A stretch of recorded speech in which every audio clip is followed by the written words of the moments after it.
All right, so let's continue to work on your playbook for life. Now, we've been through 1 through 6. I'm not going to go over those again now. You can do that yourself. Number 7 is you must always have a plan. Always have a plan. You don't want to react. If you want to be proactive, and that means you've got to have a plan, and a plan begins with knowing what you want. And that's what's making that appointment with yourself every day will help you figure out. What do I want? Do I want more money? Do I want a bigger family? Do I want a closer walk with God? Do I want better health? Do I want a better balance between my career and my family? You have to operationally define success. Now, what is success for you? Maybe you say, well, it's more money. And you may think, well, that sounds awfully shallow, but that's okay. If that's your operational definition of success right now, don't be ashamed of that. And believe me, every choice comes at a price. If you choose to focus more on your job, then it's at the expense of your family. If you choose to spend more time with your family, then it comes at the expense of your career. What you hope to do is create a balance between the two where you can get the most out of each that you want. And in short periods of time, you might overbalance in one direction versus other. Like if you're coming up to year end and you've got some big quotas you need to make in order to get a bonus at the year end, then you might really focus on work.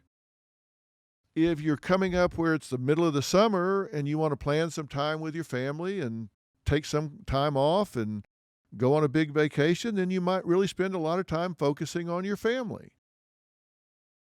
It doesn't always have to be one way or the other, but you need to decide what your definition of success is, what you want more of in your life and what you want less of in your life. And then you have to have a plan to get that. And you know what I said earlier? You have to be who you are on purpose. You don't want to be reactive in the sense that you're like a leaf floating in a stream. You just kind of go wherever the water flows and you hope it flows somewhere that you get paid off for. But if it doesn't, then how's that work out for you? If it's not getting you closer to what you want, then you're really just burning daylight.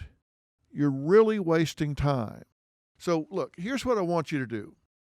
I want you to evaluate every action you take against this standard. Does it serve a purpose towards getting me what I want? Now, let me give you an example. I was talking to a prison consultant, of all things, earlier this year on Fill in the Blanks. His name was Justin Papperny. And he is a convicted felon that spent a considerable amount of time, I'm talking more than a year, in federal penitentiary, and he now consults with people that are going to prison. He actually speaks on behalf of the FBI.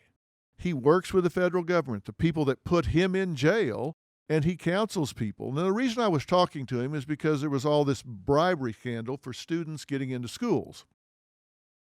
And so we had all these defendants that were saying, oh my gosh, what do we do? What do we do? What do we do?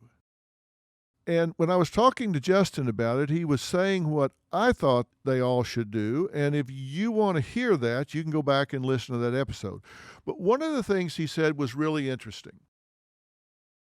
He said, one of the things you shouldn't do is get in there and get on a softball team. You shouldn't get in there and play sports. You shouldn't get in there and get involved in all these extracurriculars. And my thought was, well, why not? It passes the time. And his question was a question that I've asked everybody. I just didn't think about it in this context.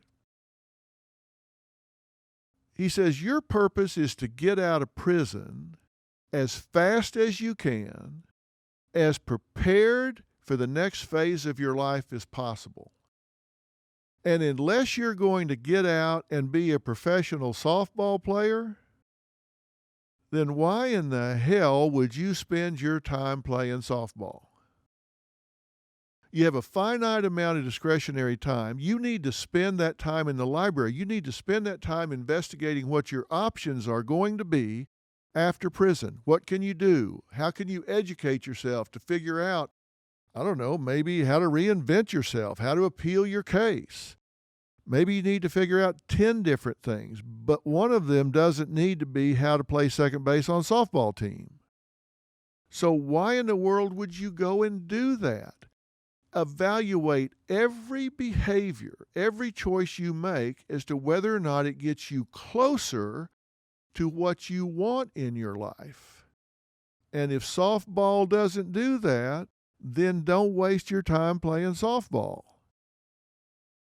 You want to spend your time getting ready for the next phase of your life. Now, I preach that. I just didn't think about it in that particular term at that time.